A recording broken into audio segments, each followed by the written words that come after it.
അങ്ങനെ 3 ദിവസത്തെ അവധിയൊക്കെ കഴിഞ്ഞ് ഞങ്ങൾ സ്കൂളിൽ പോകാൻ വേണ്ടി റെഡി ആയിക്കൊണ്ടിരിക്കുകയാണ്. അപ്പോൾ പൊന്നൂസ് പോയി തുടങ്ങിയേക്കാണ്. പൊന്നൂസിന് വലിയ മടിയൊന്നുമില്ല. പിന്നെ രാവിലെ എണീക്കും ചില സമയത്ത് ഒരു ചിണുങ്ങൽ, കാരണം കുറേ നാളിങ്ങനെ വീട്ടിൽ തന്നെ ഇരിക്കുമല്ലായിരുന്നു. വന്നിട്ട് പെട്ടെന്ന് ഇങ്ങനെ പോയി തുടങ്ങിയപ്പോൾ ആദ്യത്തെ 2 ദിവസം ഭയങ്കര ഹാപ്പി ആയിരുന്നു. അപ്പോൾ കൊച്ചിൻ്റെ മനസ്സിലെന്താ, പോയി കളിച്ചിട്ടൊക്കെ തിരിച്ച് പഴയതുപോലെ വീട്ടിലോട്ട് വരാം. പക്ഷേ ഇങ്ങനെ ഡെയിലി പോകേണ്ട വരുമെന്നൊന്നും അവരത്രയും കാര്യമായിട്ടൊന്നും ചിന്തിക്കുന്നില്ലല്ലോ. നമ്മളിങ്ങനെ പറയും ഡെയിലി അച്ഛൻ ഓഫീസിൽ പോകണ പോലെ പൊന്നു സ്കൂളിൽ പോകണം എന്നൊക്കെ ഞാൻ പറയും. എന്നിരുന്നാൽ അത്രയും ഇതായിട്ട് നമ്മൾ ചിന്തിച്ച് വെക്കത്തില്ലല്ലോ, കുഞ്ഞുങ്ങളല്ലേ. ഇവിടുത്തെ ചൂടിൻ്റെ കാര്യം പിന്നെ പറയണ്ടല്ലോ, ഭയങ്കര ചൂടായ കാരണം കുഞ്ഞിപ്പൻ്റെ കാലയിൽ ഡെയിലി ഷൂ ഇട്ടുകൊണ്ട് പോകണമെന്ന് ചെറിയൊരു ചൂടുകൂടിയുടെ ഒരു ആരംഭം പോലെ തോന്നിയുണ്ട്. ഇന്ന് ഷൂ ഇടിച്ചില്ലാട്ടോ, ഇന്ന് സാധാരണ ഒരു കുഞ്ഞു ചെരുപ്പ് ഇടിച്ചുകൊണ്ടാണ് പോയേക്കണേ. വലിയ കാര്യമായിട്ട് തുമ്മലും ചുറ്റിനൊന്നും ഇല്ലെങ്കിലും സ്കൂളിൽ പോകല്ലേ എന്നോർത്തതിൻ്റെ ഒരു സമാധാനത്തിന് ഞാൻ ഇച്ചിരി മരുന്നൊക്കെ കൊടുത്താട്ടോ വിട്ടേ.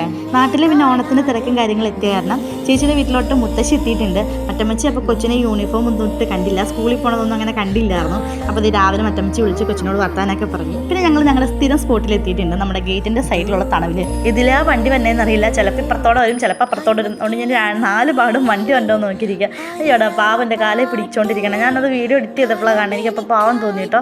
എന്നൊക്കെ പറഞ്ഞാലും ഒരാഴ്ച ആയെങ്കിലും എനിക്ക് പൊന്നൂസ് പോയി കുഞ്ഞിസിനെ കൊണ്ടുവിട്ടിട്ട് തിരിച്ച് വീട്ടിലോട്ട് വന്ന് കഴിയുമ്പോൾ ഭയങ്കര ഒരു ശൂന്യതയാട്ടോ, എനിക്ക് എന്തോ പോലെ തോന്നും. പിന്നെ വെയിലിൻ്റെ കാര്യം ഒന്നും പറയണ്ട, എന്നത്തെ പോലെ തന്നെ നല്ല വെയിലും നല്ല ചൂടും ഉണ്ട്.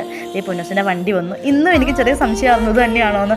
പിന്നെ അവിടെ കൊണ്ട് അത്ര ഇതായിട്ട് നിർത്തിയത് കാരണം ഞാൻ ഇന്നാട്ടോ വണ്ടിയുടെ നമ്പർ ശ്രദ്ധിച്ചേ. ഞാൻ രണ്ടും കൽപ്പിച്ച് ഡോറ് തുറക്കുകയോ ചെയ്ത്. സത്യം പറഞ്ഞാൽ ഡോറ് തുറന്ന് അവരെ കണ്ടപ്പോൾ എനിക്ക് സമാധാനമായി. പക്ഷേ ഞാൻ മുഖത്ത് അങ്ങനെ ഒന്നും കാണിച്ചില്ല.